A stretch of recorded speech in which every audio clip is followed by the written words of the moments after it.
Kalau bicara tabiat sama akhlak, ya. Akhlak itu adalah tabiat.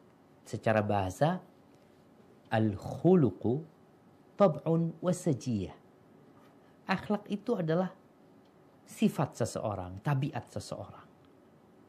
Itu akhlak. Kemudian kalau bicara nggak bisa dirubah, bisa dirubah. Apa manfaatnya para nabi diutus? Nabi kita Muhammad SAW mengatakan, innama bu'ithtu liutammima makarimal akhlak.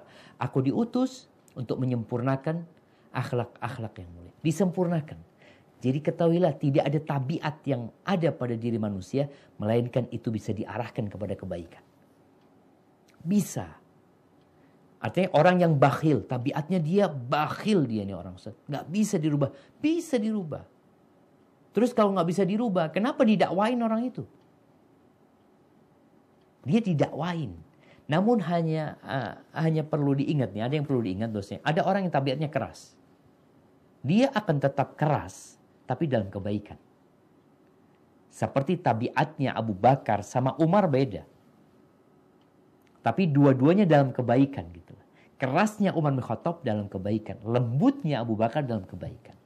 Untuk merubah tabiat ini, dan ketahuilah akhlak itu ada yang bawaan lahir. Jadi orang dari lahir sudah bawa tuh sifat karam, sakha. Dia dermawan, dari kecil dermawan tuh dia.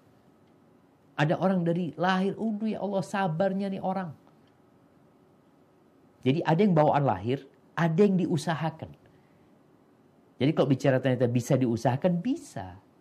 Ketika seorang sahabat Nabi SAW mengatakan, inna fika khallataini yuhibbuhumallah wa rasul. Di dirimu itu ada dua akhlak, dua sifat yang Allah dan Rasulnya mencintainya. Al-hilm wal ana. Engkau itu tabah dan orangnya itu nggak terburu-buru. Ada orang yang tabah dan nggak terburu-buru, nggak tergesa-gesa dia jemaah. Maka sahabat ini tanya, ya Rasulullah, akhuluqun takhallaqtu bihi. Ya Rasulullah, itu adalah akhlak yang aku usahakan. Am jibillatun jabalani Allah alaiha. Atau itu tabiat yang Allah anugerahkan kepada aku sejak lahir. Apa kata Nabi SAW? Enggak, itu adalah tabiat yang Allah berikan kepadamu sejak lahir sebenarnya. Maka untuk merubah tabiat ini, atau untuk mengarahkan tadi. Jadi nggak bisa dirubah secara total, nggak. Tadi kalau dikatakan orang ini rakus Ustaz, ya diarahkan rakusnya, tamaknya itu untuk surga Allah Azza wa Jalla.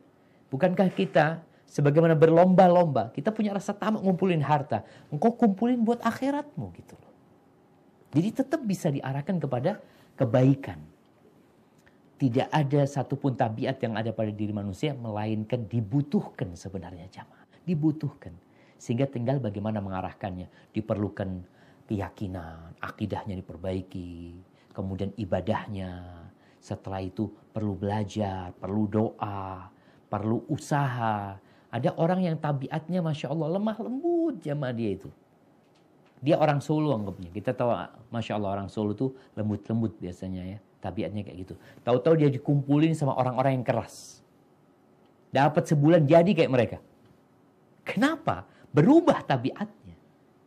Dikarenakan lingkungan. Hadza wallahu a'lam bissawab. Itu yang bisa Anda sampaikan.